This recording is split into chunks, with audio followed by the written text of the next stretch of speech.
even got a hole in it here. We can't even tell, can we? But does it lower me as a being? If I were to walk around with this very masculine 90s grunge era corduroy shirt with all the wrinkles? Only if I let it.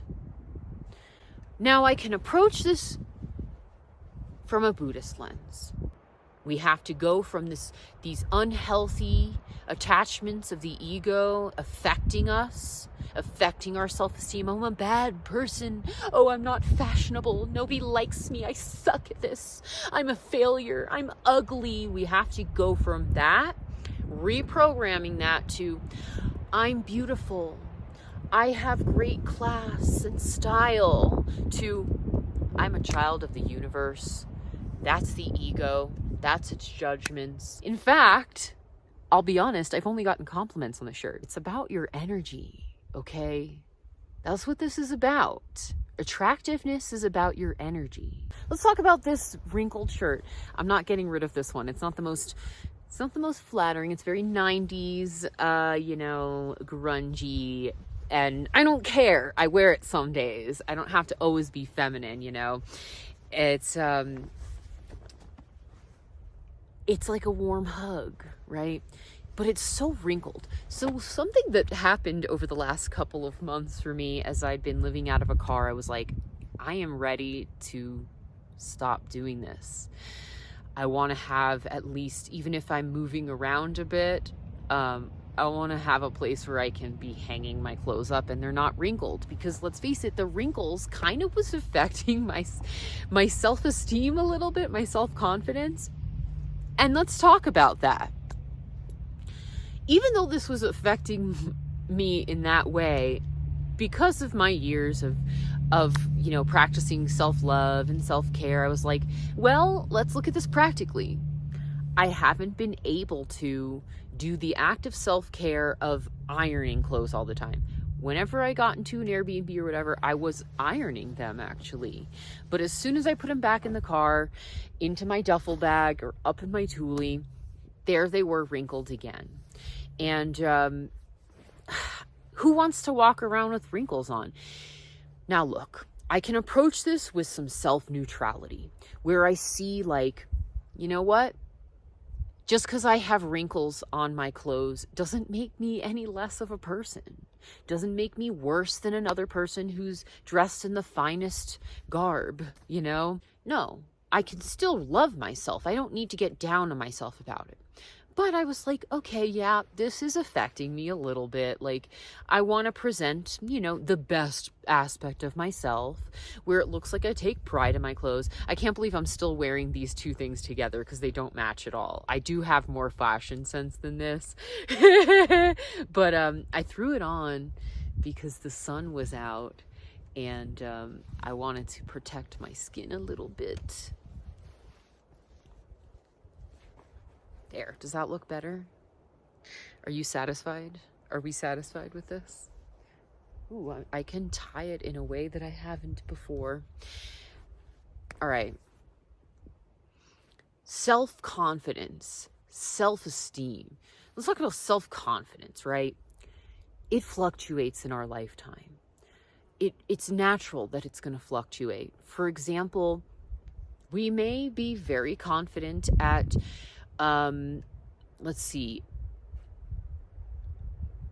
doing the mechanics on a car. Maybe we that's something that we're good at actually, or we're a mechanic, right?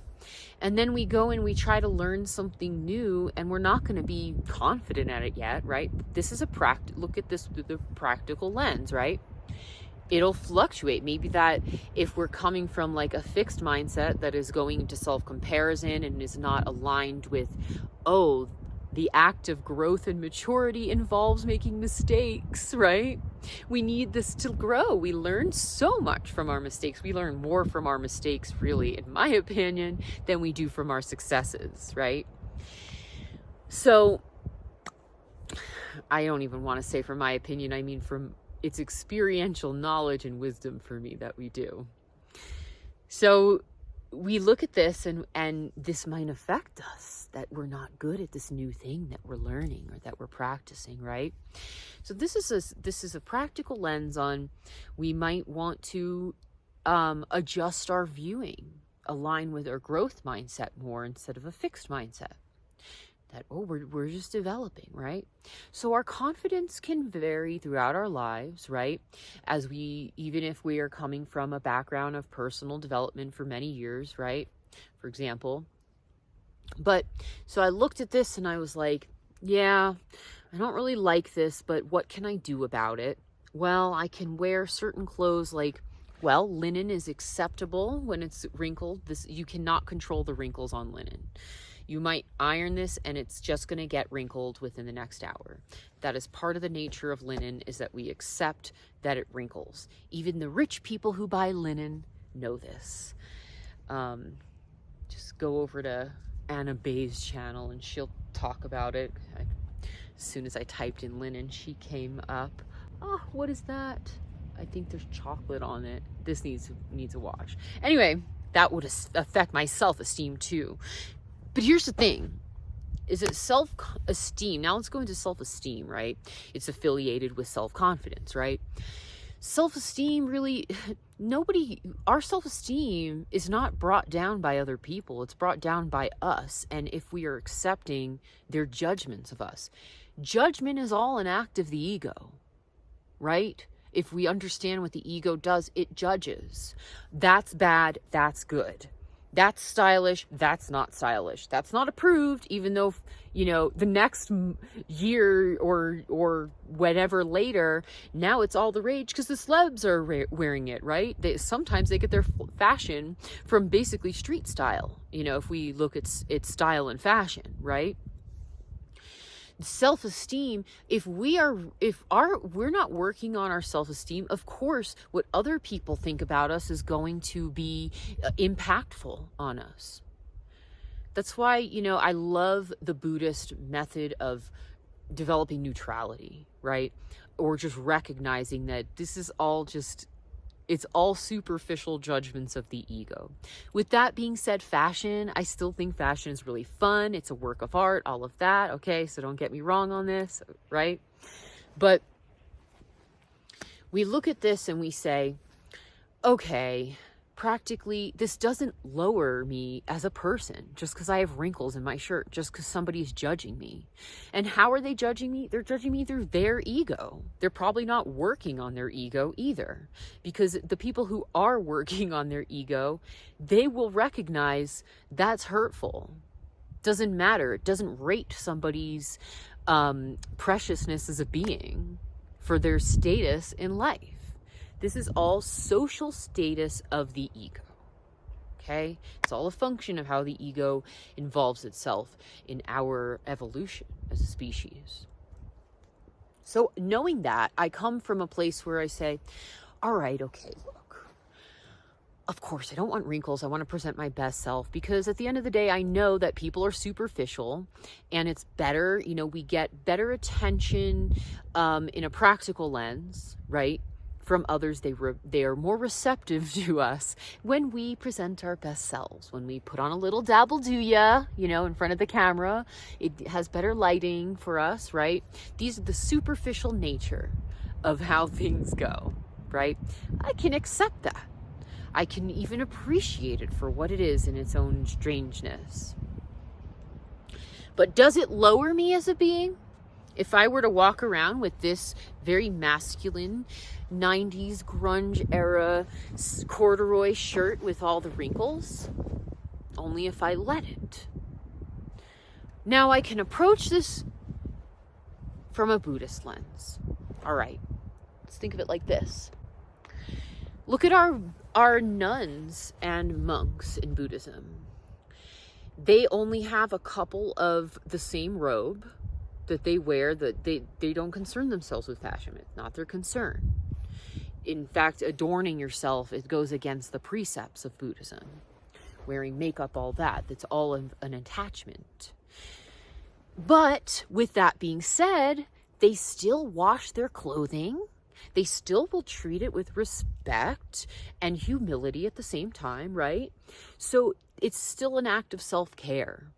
And it makes me think, I reflect on my time at the monastery when I did Vipassana retreat, where we're still washing our clothes. We take the precepts where we're not wearing makeup if we're a person who wears makeup.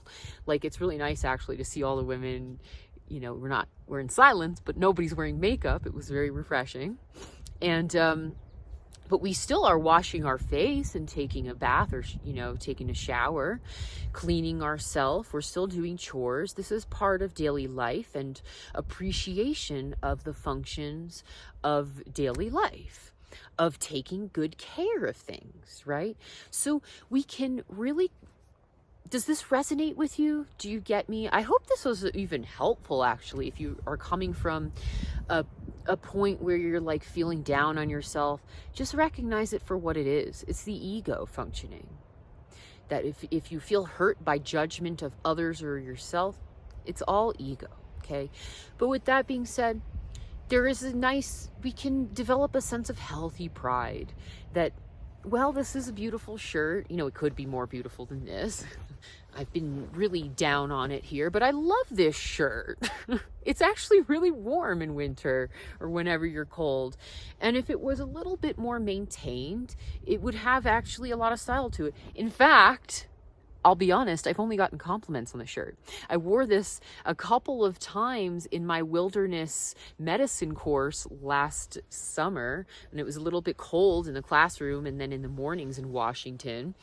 And it kept me warm, but it was still somewhat breathable, even though it's corduroy. And a lot of people complimented me on it. Maybe it's because there are a lot of more... earthy, tomboyish women in the class that like this kind of style. Others who aren't receptive of this style, they're not attuned to liking it. We need to look at people from what this is, okay? And stop taking people so seriously, okay? But you know what? It's a practice of being like, that was their ego, cry about it, and we get past it. Where does it come from? Oh, we're taking this in. We're allowing ourselves to take this in. Nobody can really lower your status as a being. We are all equal in this three-ring circus. No, in this thing, this act of life. But so, what are our takeaways from this talk of mine, this Dharma talk about clothing? Just treat your things with healthy respect, right? Don't take people so seriously. And, if you need to, go back to thinking about how monks and nuns of Buddhism go about their daily life.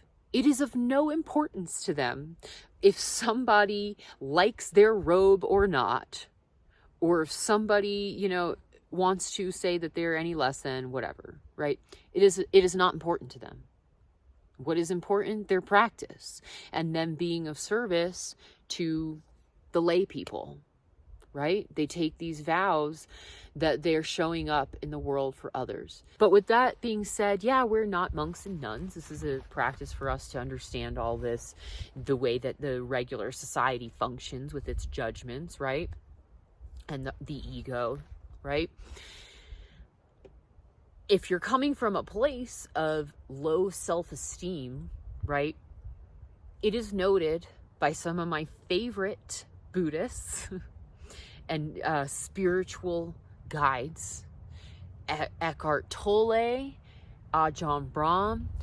I have found these words of theirs many years apart in different Dharma talks, that it is very rare for a person to go from no self-esteem to a sense of no self, as we call it in Buddhism. No permanent or fixed essence to our nature. Just being, and all these great things that many of us, when we read about it, we want. We want this, but it can be hard to get there. We have to go from these unhealthy attachments of the ego affecting us, affecting our self-esteem. Oh, I'm a bad person. Oh, I'm not fashionable. Nobody likes me. I suck at this. I'm a failure. I'm ugly. We have to go from that, reprogramming that, to I'm beautiful. I have great class and style, to I'm a child of the universe. That's the ego. That's its judgments. Okay, this hurts. I'll sit with this. I'll let it play its course out instead of stuffing it and ignoring it and berating myself for having these feelings. And then once it's that emotion and all of it wears off and we see, what was I learning with this? Where's this coming from? Right? Okay. We realign to what we want, and we recognize that it's a little bit in vain when we face it. But we can't tell our feelings that it's in vain. We rise up again from the ashes, and we go back to neutrality, right? Neutrality. And of course, yes, with that being said, wash your clothes, yes, okay? Take healthy pride in them, roll them because they wrinkle less. But you still might not get away with it if you're living out of a vehicle or a suitcase or a duffel bag long-term like myself.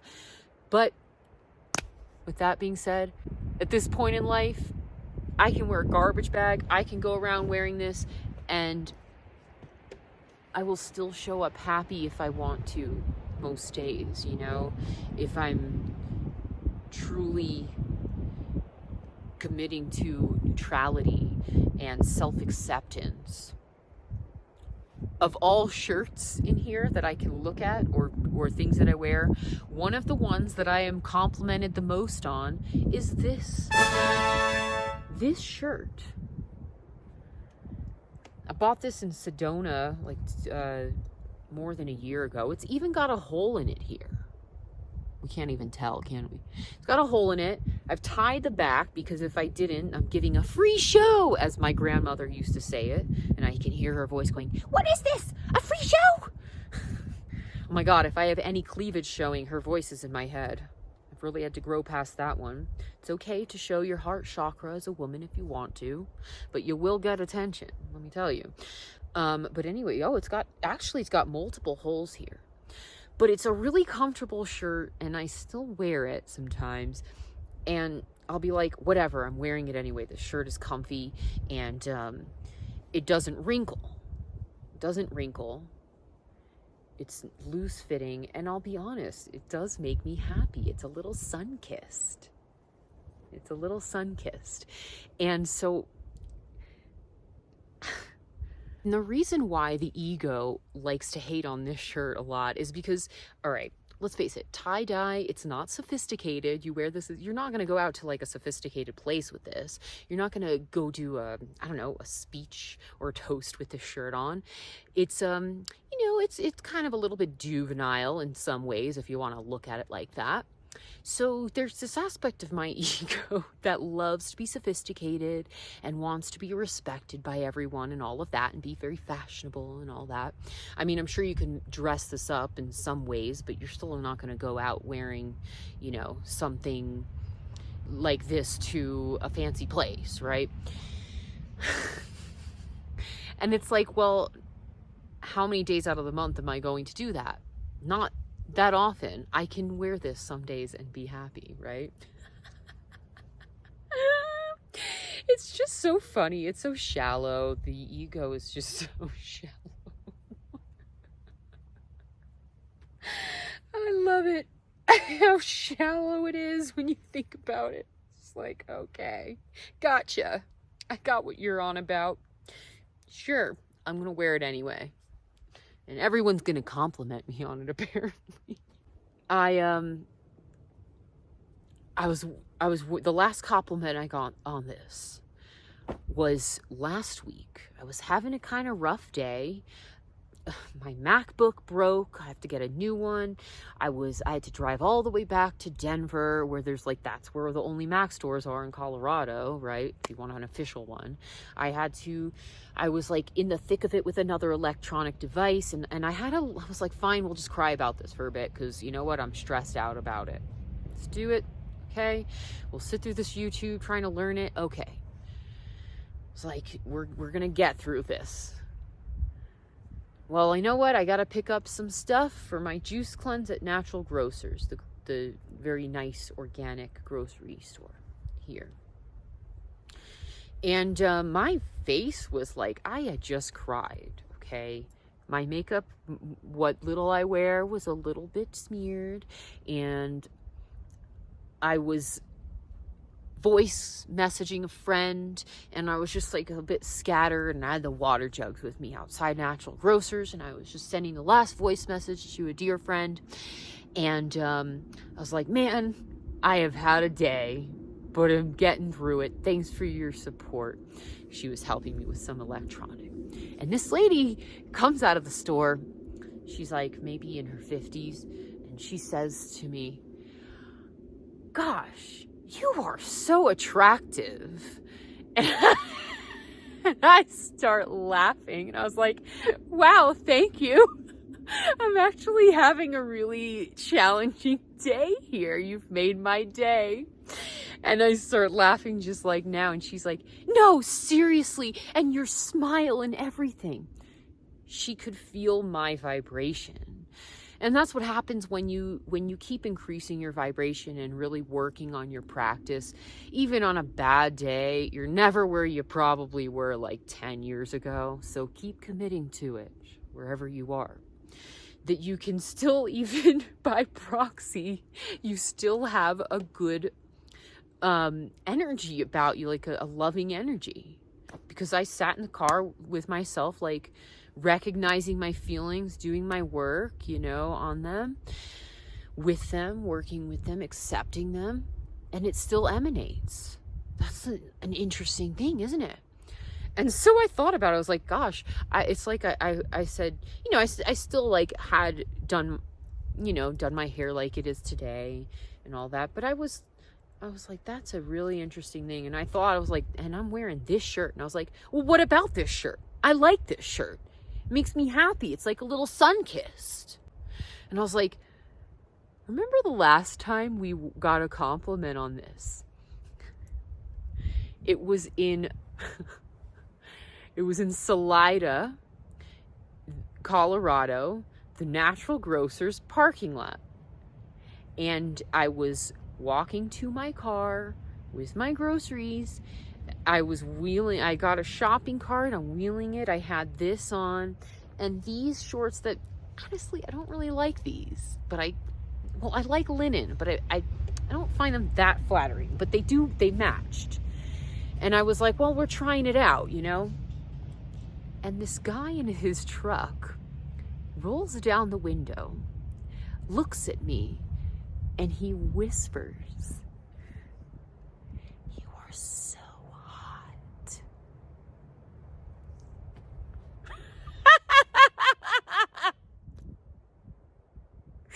And I held my laughter in, but I smiled because it was like the best cat call ever. It was, if you're going to do some cat call at a woman, just do it with class. I was like, fine, I'll take that one, dude. And I barely get hit on in Colorado because I'm always out in the woods, which is like not where you want to be hit on, right? Because you're like, I'm in the woods. So there you go. It's about your energy, okay? That's what this is about. Attractiveness is about your energy. And at the end of the day, to just rub it more in, it's about your practice. It's your spiritual practice emanates what energy you're at, because that's how this works, the vibrational scale. And if your vibration is low, you're at a point in your journey where you have things to learn from that part of the journey. You are no less than someone who has a higher vibration. Yes, granted, having a lower vibration it hurts. I was there once. And sometimes my vibration it'll be lower some days because there's things that will come into play, right? It's about getting back to balance. Don't give up. Keep going. Love your energy wherever it is at. Love it where it's at. Every part of our journey is worthy. Day 20 of 31 days of cold plunging. Wow, day 20? What? Yeah, I know, it's crazy. And I've been diligent. I've done every single day in a row. Even the day where I was at a hotel, I did a cold plunge into the cold shower, and it was nowhere near as cold as this. But yeah, I'm gonna get to it. I'm gonna do my breath work and take a plunge in there, and I'll tell you how I feel when I see you on the other side. Mwah. All right, this water is 57.7 degrees.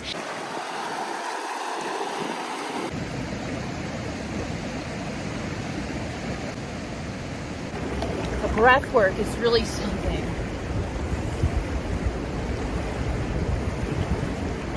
Still cold, but I am very hot from the sun. Oh.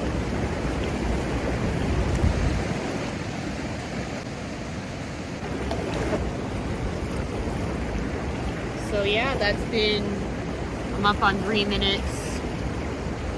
Easier to do when you're in the sun, and very nice. I feel quite lightheaded today.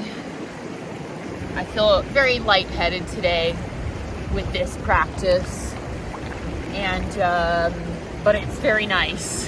I keep umming. That's what happens when you do a cold plunge. Like this video, subscribe, and I'll see you tomorrow in day 22.